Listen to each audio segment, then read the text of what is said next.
Hello, I'm Jonathan O'Brien, and this is my new book, Sustainable Procurement.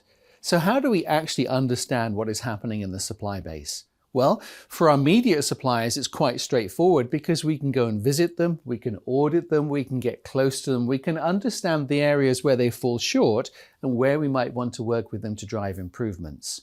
However, that gets a lot more difficult when we look at our supply chains, where much of what happens could be many contractual steps removed from us, perhaps in different parts of the world that operate within different legislative frameworks and to different cultural and ethical standards.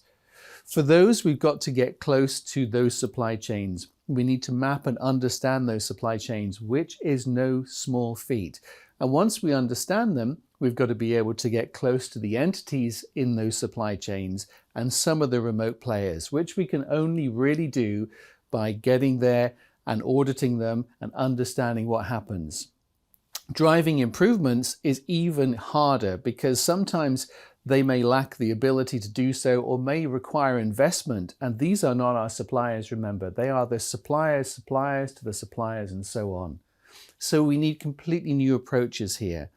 But it is possible to understand what happens by understanding supply chains and working to gather the data that we need around what is happening and get close and stay close to those remote players in the organization and build programs where we start working at those remote levels. If we do that, we have the basis to drive improvement right through our supply chains.